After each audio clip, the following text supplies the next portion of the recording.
오늘은 로마서 8장 18절에서 25절을 중심으로 피조물에 고대하는 바라는 제목의 말씀 전하겠습니다. 바울은 신자들의 상태를, 또 신자들의 그 마음의 상태를 장차 나타날 영광을 사모하는 존재라고 그렇게 얘기했습니다.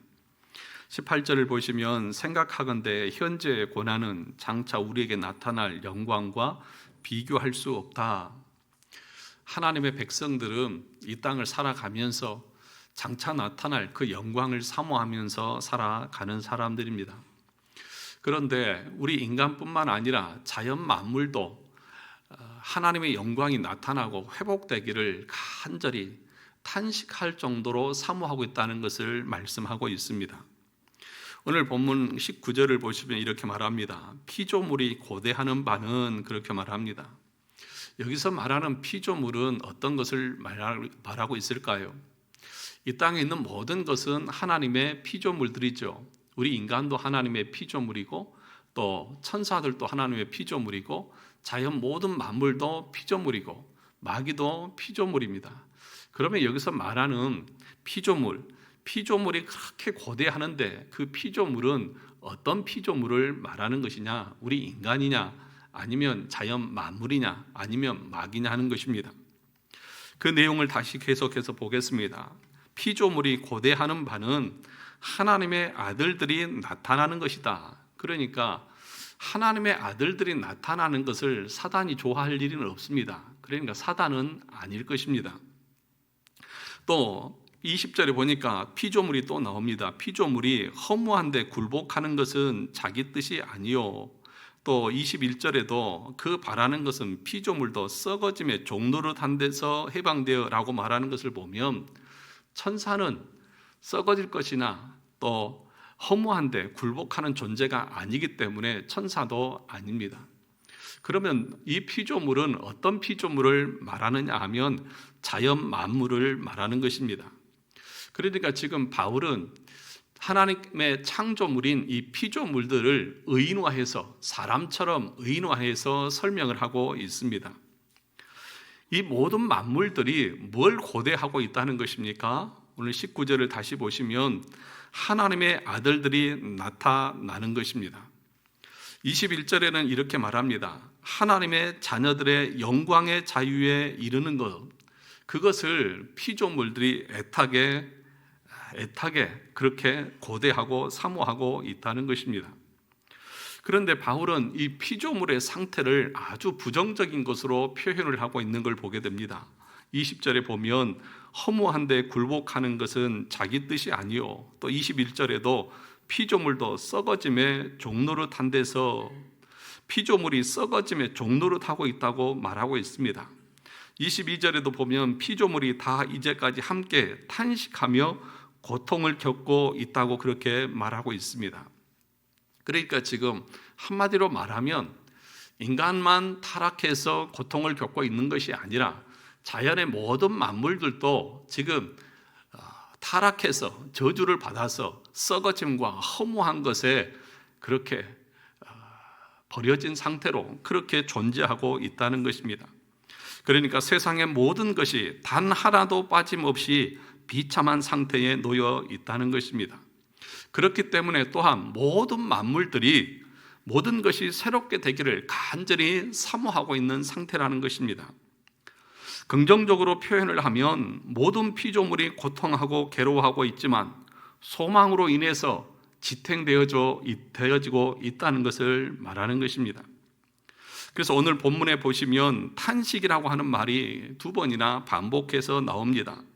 또 그 다음 주에 볼 본문에 보면 26절에 보면 성령도 탄식하고 있다고 말합니다. 그러니까 이 탄식은 앞에서는 피조물의 탄식이고, 그 이후에는 23절에서는 또 탄식이 나오는데 이건 신자의 탄식이고, 26절에서는 성령의 탄식이 나오고 있는 것들을 보게 됩니다. 얼마나 탄식하고 있느냐? 허무한데 굴복하고 썩어짐의 종노릇해서 죽을 존재로 살아가고 있는 자신을 향해서 탄식하고 있는 것입니다. 이것이 피조물의 상태입니다. 그런데 이 피조물이 이렇게 허무한 데 굴복하고 썩어짐의 종로로 타게 된 그 이유가 어디에 있습니까? 20절을 한번 다시 보시죠. 피조물이 허무한 데 굴복하는 것은 누구의 뜻이 아니요 자기 뜻이 아니요 오직 굴복하게 하시는 이로 말미암음이라. 그러니까 자연 만물이 허무한 데 굴복하고 썩어짐의 종로로 타는, 그러니까 하나님이 창조하신 창조의 본질대로 살지 못하고 있는 이유는 자기의 잘못이 아니라는 것입니다. 창조된 그 자연 만물이 뭘 잘못한 것이 아닙니다. 왜 자연 만물이 그렇게 허무한 데 굴복하고 썩어짐의 종로로 타고 있습니까? 우리 인간 때문인 것입니다. 인간이 하나님 앞에 범죄한 이후에 인간만 저주를 받은 것이 아니라 자연의 모든 만물들도 저주를 받았습니다. 그래서 창세기 3장 17절에 보면 이렇게 말합니다. 아담에게 이르되 내가 내 아내의 말을 듣고 내가 내게 먹지 말라 한 나무의 열매를 먹었은즉 땅은 너로 말미암아 저주를 받고, 누구로 말미암아서요? 너로 말미암아 저주를 받고 너는 내 평생에 수고하여야 그 소산을 먹으리라 분명하게 말씀하고 있습니다. 그러니까 우리 인간은 우리 스스로의 죄 때문에 저주를 받고 비참한 상태가 되었다고 하면 지금 이 자연 만물, 피조물들은 자신이 잘못한 게 아닙니다. 피조물들이 하나님의 뜻을 거역한 것이 아닙니다. 우리 인간의 그 죄 때문에 자연 만물까지 하나님의 저주를 받아서 썩어짐의 종로로 타고 있고 허무한 데 굴복하는 그런 상태로 되어지고 말았다는 것입니다. 그래서 한쪽에서는 물난리가 나고 다른 한쪽에서는 극심한 가뭄이 일어나는 것입니다. 이렇게 된 것은 자기의 뜻이 아닙니다. 자기가 그렇게 잘못해서 이런 일들이 일어나는 것이 아니라는 것입니다. 그러면 왜 자연 만물, 피조물들이 이렇게 허무한 데 굴복하고 있는 것입니까? 20절을 다시 보시면 오직 굴복하게 하시는 이로 말미암음이니라. 오직 굴복하게 하시는 이. 누가 이것을 굴복하게 하셨습니까? 하나님께서요. 하나님께서 저주를 통해서 그렇게 행하도록 하셨습니다.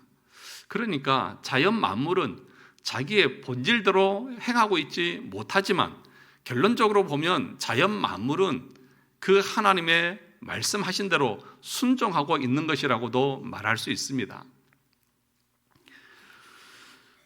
그런데 이런 비이성적인 피조물이 하나님을 향해서 탄식을 하고 있습니다.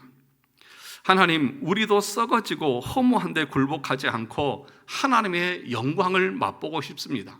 하나님이 처음 창조하셨던 그 창조의 영광을 우리도 함께 누리고 싶습니다라고 하나님을 향해서 탄식하고 있다는 것입니다. 그러면 이 피조물이 하나님을 향해서 탄식하고 그 다음에 여기 19절에 보니까 하나님의 아들들이 나타나고 또 22절에, 23절에도 보니까 양자될 것, 그 속량을 기다리는 그 이유가 어디에 있느냐는 것입니다. 왜냐하면 이 피조물이 회복되기 위해서는 이 피조물이 자기가 처음 창조되었을 때에 그 본질을 회복하기 위해서는 반드시 무엇이 뒤따라야 하냐면 인간이 하나님을 향해서 다시 돌아와야 합니다. 인간이 하나님을 향해서 회복되어야 한다는 것입니다. 인간이 회복되지 않으면, 인간이 회심하고 하나님 앞에 돌아오지 않으면 자연 만물은 절대로 그것을 누릴 수가 없는 것입니다. 그래서 21절도 보시죠. 그 바라는 것은 피조물도 썩어짐의 종로를 타는 데서 해방되어 그 다음에 하나님의 자녀들의 영광의 자유에 이르는 것이니라. 19절에서는 하나님의 아들들이 나타난다고 말했고 21절에서는 하나님의 아들들의 영광의 자유에 이르는 것이라고 말합니다. 그러니까 자연 만물도 탄식하면서 지금 우리를 향해서 회개하고 돌아와라. 하나님, 저 인간들이 회개하고 돌아와서 우리도 다시 그 하나님의 처음 창조하셨을 때의 그 창조의 영광을 다시 회복하게 해 주옵소서라고 말하고 있다는 것입니다. 사랑하는 성도 여러분, 자연 만물이 우리가 회심하고 돌아오기를 고대하고 있습니다. 탄식하면서 돌아오고 있습니다. 이 땅의 모든 자연 만물들이 다 연합해서 탄식하는 소리를 내고 있습니다. 하나님, 인간이 하나님께서 처음 창조하셨던 그 자리로 회복되게 해 주옵소서. 하나님께 회개하고 돌이켜 원래 인간에게 허락하신 그 영광의 자유를 누리게 해 주십시오. 그때 우리들도 그것이 회복될 수 있기 때문이라는 것입니다. 그러나 여러분, 이 피조물의 탄식은 단순히 탄식으로 끝나지 않습니다. 장차 우리에게 예비된 영광을 바라보고 소망하고 있는 탄식이라는 것을 기억해야 합니다. 그러니까 이 탄식은 탄식으로 끝나지 않고 반드시 하나님께서 예정하신 그 결과를 나타낼 것이라고 하는 그 믿음을 가진 탄식이라는 것입니다. 막연한 탄식이 아니라 하루속히 빨리 이 일이 있기를 원한다는 것입니다. 여기까지 피조물의 탄식이라고 하면 23절에서부터는 성도들의 탄식이 나옵니다. 우리 23절을 같이 한번 읽어보겠습니다. 시작. 그뿐 아니라 또한 우리 곧 성령의 처음 익은 열매를 받은 우리까지도 속으로 탄식하여 양자될 것 곧 우리 몸의 속량을 기다리느니라, 그렇게 얘기하고 있습니다.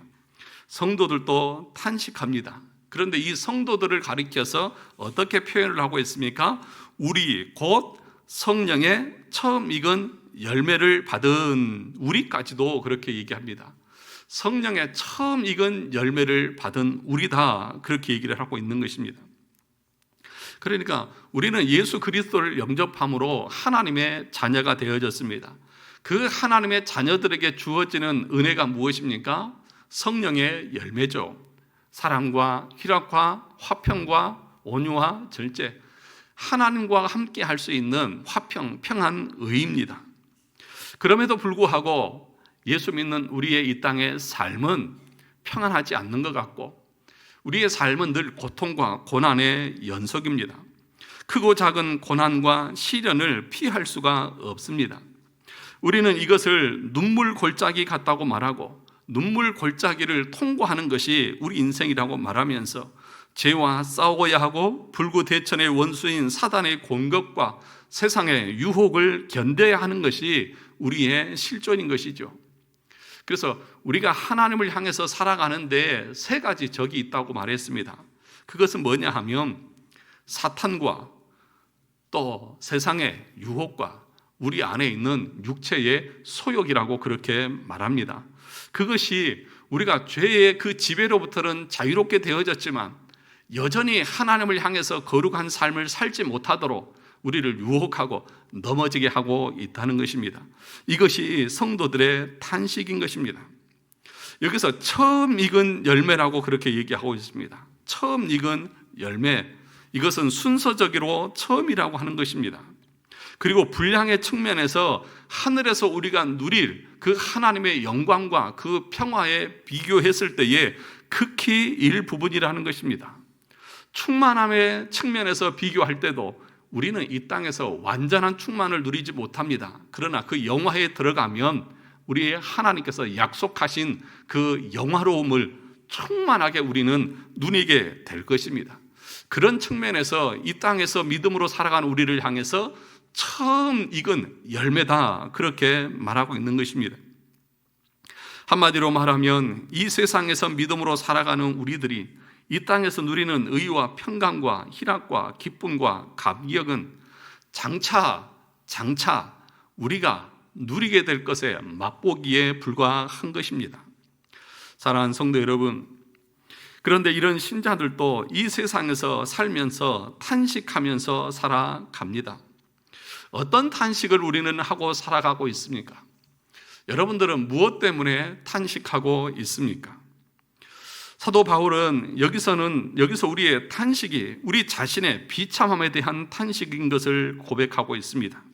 자신의 비참한 상태를 인식하는 데서 오는 신음이고 탄식인 것입니다. 우리가 하나님의 양자가 되었습니다. 믿음으로 살아가는 성도들이 되었습니다. 그러나 우리의 삶을 보면 그 믿음과는 동떨어지고 거룩과는 동떨어진 육체의 소욕을 쫓아서 살아가는 하나님의 그 말씀과는, 그 명령과는 동떨어진 삶을 사는 우리의 모습을 보는 것입니다. 그래서 여러분, 하나님의 은혜를 입으면 입을수록, 하나님을 알면 알수록 우리 자신에게 대해서 나타나는 것은 무엇입니까? 탄식이고 한숨인 것입니다. 거룩과는 너무나 거리가 멀다는 것을 깨닫는 것입니다. 빛이 가까이 가면 우리 안에 있는 더러움들이, 때와 오염들이 다 보이죠. 그러나 그 빛에서 멀어져 가면 우리의 모든 어두움과 모든 더러운 것들이 가려집니다. 그래서 하나님의 은혜를 받으면 받을수록, 하나님을 가까이 하면 가까이 할수록 그의 심령은 자신의 비참함과 자신의 거룩하지 않음에 대한 탄식이 나오게 되는 것입니다. 그래서 로마서 7장 24절에서 오호라 나는 곤고한 사람이로다. 이 사망의 몸에서 누가 나를 건져내랴. 바울의 이 탄식은, 바울이 여러 번 얘기했지만 무슨 대단한 죄를 짓고 그가 엄청난 부패와 타락에 연루되어져서 그 자신을 향해서 이렇게 말하는 것이 아닙니다. 그만큼 그는 하나님과 가까이 하고 하나님과 동행하는 사람이었기 때문입니다. 그는 자신을 향해서 뭐라고 말합니까? 나는 사망의 몸에 처해 있는 신세와 같다. 사망의 몸이 어떤 것입니까? 자기 몸에 시체를 업고 다니는 것을 말합니다. 죽은 시체가 자기 등에 엎여 있습니다. 그 시체가 시간이 가면서 썩어지면서 진물이 나고 악취가 납니다. 그것이 자기 존재의 상태라는 것입니다. 하나님을 알면 알수록, 은혜에 가까이 가면 갈수록 자기 자신에 대해서 느끼는 것이 무엇입니까? 오호라 나는 곤고한 사람이구나. 내 존재가, 내가 조금이라도 거룩하고 의로운 줄 알았던데 아니구나. 내 안에서 정말 악취가 도저히 냄새를 맡을 수 없는 그 악취가 나는구나. 이것이 회심하고 그리스도의 은혜 가운데 거하는 성도들의 탄식인 것입니다. 저와 여러분 가운데에 이런 탄식이 있느냐는 것입니다. 이런 탄식이 있는 사람만이 자기를 의지하지 않고 자기 의와 선행을 의지하고 말하지 않고 오직 그리스도의 의를 바라보고 십자가를 바라보고 그분을 붙드는 자리로 나가는 것입니다. 이것이 양자된 자의 탄식인 것입니다. 그래서 로마서 7장 25절을 보시죠. 그 앞에 보면 우리 주 예수 그리스도로 말미암아 하나님께 뭐하리로다? 감사하리로다. 아니 24절에서는 자신의 사망의 몸에 처해 있는 상태라며요. 그렇게 비참하다며요. 그런데 그 비참한 상태에 있는 사람이 그 다음 절에서는 예수 그리스도로 말미암아 감사하다고 말합니다. 무슨 얘기입니까? 참으로 구원받은 하나님의 백성의 마음의 상태는 자신의 존재에 대한 비참함을 깨닫은 것입니다. 그런데 그 비참함으로 절망하고 낭망하는 것이 아니라 그리스도를 바라봄으로 자신의 구원을 확신하고 그 안에서 참된 감사를 하나님 앞에 돌려드리는 것입니다. 그래서 신자의 정체성이라고 하는 이 두 가지의 균형을 이루어 하는 것입니다. 하나님, 내 존재는 또 내가 이 땅에서 살아가는 그 모든 어떤 삶도 하나님 앞에 의롭다고 주장할 수 있는 것이 아무것도 없습니다. 저는 사망의 몸에 처해 있는 자와 같이 비천합니다. 그러나 하나님 감사합니다. 그리스도 안에서 내가 의로운 자가 되어졌고 하나님 앞에 받아들여지는 양자가 되어졌으니 하나님 감사합니다. 그것이 성도의 탄식이고 기쁨인 것입니다. 그래서 여러분, 신자는 자신의 존재의 비참함을 알고 그래서 탄식하는 존재라는 사실을 기억하십시오. 이사야 선지자도 그 성전에 계신 하나님을 보고 나서 화로다 나여 망하게 되었다라고 탄식했고, 예수님의 제자 베드로도 주여 나를 떠나소서 나는 죄인이로소이다라고 탄식했고, 욥기 40장 4절에 보면 욥도 하나님에 대해서 알고 나서 이렇게 말합니다. 보소서 나는 비천하오니 무엇이라 주께 대답하리이까? 손으로 내 입을 가릴 뿐이로소이다. 거듭난 모든 신자의 정체성은 화로다 나여 망하게 되었도다. 저 같은 사람은 사망의 몸에 처해져 있는 영혼입니까? 영혼입니다. 주님, 거룩하신 주님 앞에 내가 설 수 없는 존재인 것입니다 라고 하는 그 의식이 뼛속까지 자리 잡고 있는 것입니다. 그래서 회심한 사람의 첫 번째 특징을 뭐라고 말하냐 하면 겸손이라고 말합니다. 모든 회심한 사람의 가장 먼저 나타난 특징이 뭐냐? 겸손한 것입니다. 제가 무엇이라고요? 제 입을 가릴 뿐입니다. 욥이 그렇게 자기 일을 변호했던 욥이 하나님에 대해서 더 깊이 알고 나서 자기의 입을 가릴 뿐이라고 말합니다. 비천한 자가 무엇을 하고 하나님 앞에 대답할 수 있겠습니까? 이것이 우리 존재의 인식이고 거듭난 성도들의 마음의 상태인 것입니다. 사랑하는 성도 여러분, 저와 여러분 가운데 이런 은혜가 있기를 주님의 이름으로 축원합니다. 이것이 우리에게 얼마나 귀한 것인지 모릅니다. 그래서 교만은 무엇이에요? 패망의 선봉이고 넘어짐의 앞잡이다. 왜 넘어짐의 앞잡이인 줄 아십니까? 자기 의로는 절대 구원을 받을 수 없거든요. 자기가 비천하고 사망의 몸이라고 하는 것을 인정하지 않는 사람은 절대로 그리스도의 십자가를 바라보지 않거든요. 그러니까 넘어짐의 앞잡이고, 그 자는 넘어졌다고 하는 것은 그 자는 회심한 자가 아니고 구원받은 존재가 아니라는 것을 말하는 것이죠. 그래서 제가 늘 말하죠. 교회에서 가장 들어서는 안 되는 말 중에 하나가 뭐냐? 저 사람 참 교만하다. 이 말을 들어서는 절대로 안 되는 것입니다. 여러분, 우리의 교만이 속으로 교만할 수 있어요. 근데 겉으로 교만이 드러났다고 하는 것은 사람이 외모로 봐도 저 사람이 교만하다고 보일 정도라고 하면 그 마음의 교만이 얼마나 하나님 앞에서 악하게 드러나 있겠느냐 하는 것이죠. 사랑하는 성도 여러분, 그래서 성도들의 탄식은 탄식으로 끝나지 않습니다. 성도들의 탄식 이후에는 기쁨이 있습니다. 오늘 로마서 7장 24절에서 바울이 탄식하고 나서 예수 그리스도로 말미암아서 감사하다고 말했던 것처럼 성도들의 탄식은 탄식으로 끝나지 않고 감사가 있고 기쁨이 있습니다. 그래서 이것을 칼빈은 이 성도의 탄식은 임신한 여인이 해산의 고통을 할 때 그 탄식과도 같다고 말했습니다. 여러분, 출산을 할 때, 저는 출산을 안 해봤지만 출산할 때에 고통스럽다며요. 그 인간이 겪을 수 있는 고통 중에 가장 큰 고통이 해산의 고통이라며요. 그런데 그 해산의 고통을 하고 나서도 그 해산의 고통을 아기를 낳고 나면 그 엄마들은 어떻습니까? 다 잊어버리잖아요. 그 고통을 겪으면서도 그 일을 하잖아요. 왜 그래요? 새 생명이 태어날 것에 대한 기대가, 사모함이 있기 때문 아닙니까? 그래서 또다시 애를 낳고 둘도 낳고 셋도 낳고 그러는 것 아니겠습니까? 그러니까 우리가 탄식하고 있고 우리가 고통 가운데 탄식하고 있는 것은 새 생명의 기쁨을 기다리는 탄식과도 같다는 것입니다. 탄식으로만 끝난다고 하면 우리 인생이 얼마나 저주스러운 인생입니까?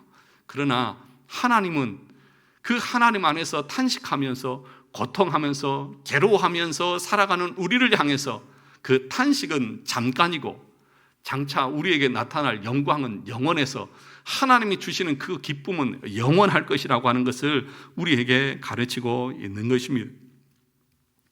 그런데 오늘 23절을 다시 한번 보시면 그뿐 아니라 또한 우리 곧 성령의 처음 익은 열매 받은 우리까지도 속으로 탄식하여 뭐 될 것과 양자 될 것 곧 우리 몸의 속량을 기다리느냐.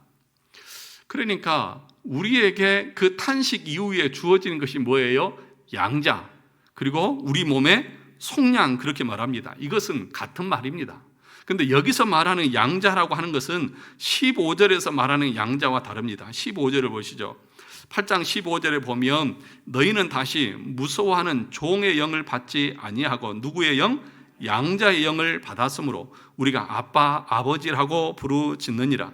여기서 말하는 양자의 영이라고 하는 것은 우리가 요한복음 1장 12절에서 말하는 영접하는 자, 곧 그 이름을 믿는 자들에게는 하나님의 자녀가 되는 권세를 주었다고 하는 그 양자, 처음 예수 그리스도를 믿음에 대한 것들을 말합니다.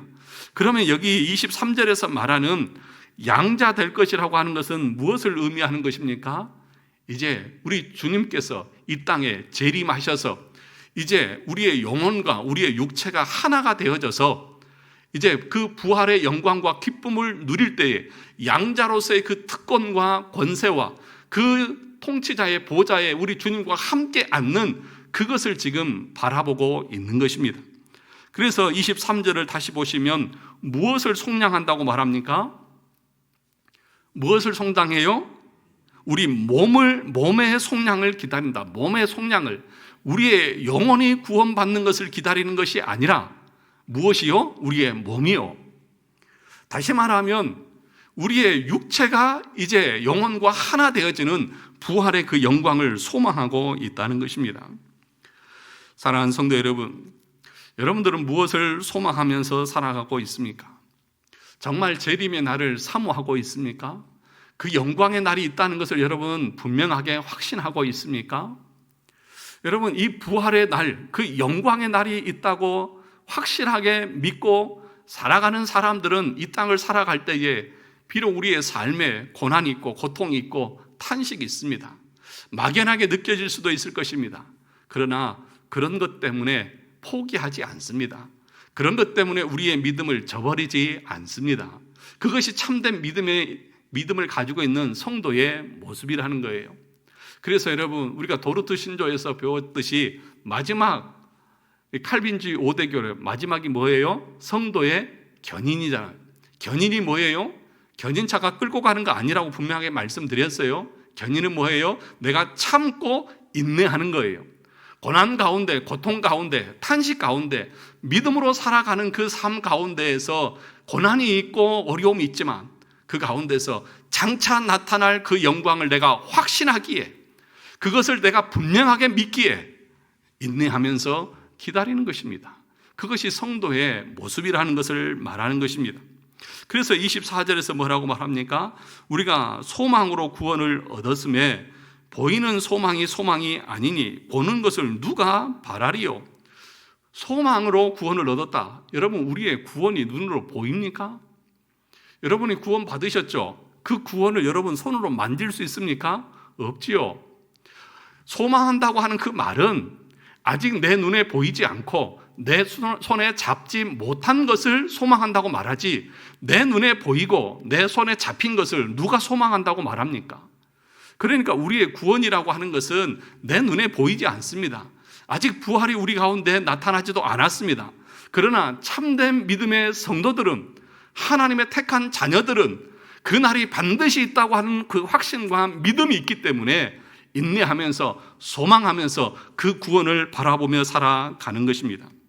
그래서 바울이 뭐라고 말합니까? 25절을 같이 한번 읽어보도록 하겠습니다. 만일 우리가 보지 못하는 것을 바라면 무엇으로? 참음으로 기다릴지니라. 사랑하는 성도 여러분, 하나님께서 우리에게 주시는 진정한 복이 무엇이라고 생각하십니까?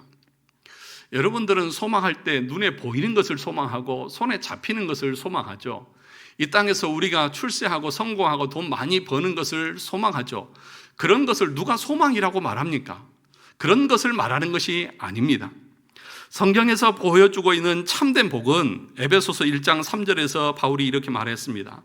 찬송하리로다. 하나님 곧 우리 주 예수 그리스도의 아버지께서 그리스도 안에서 하늘에 속한 모든 신령한 복을 우리에게 주시되, 하늘에 속한 모든 신령한 복을 하나님이 우리에게 주신다. 여기서 말하는 하늘에 속한 모든 신령한 복이 뭘 말할까요?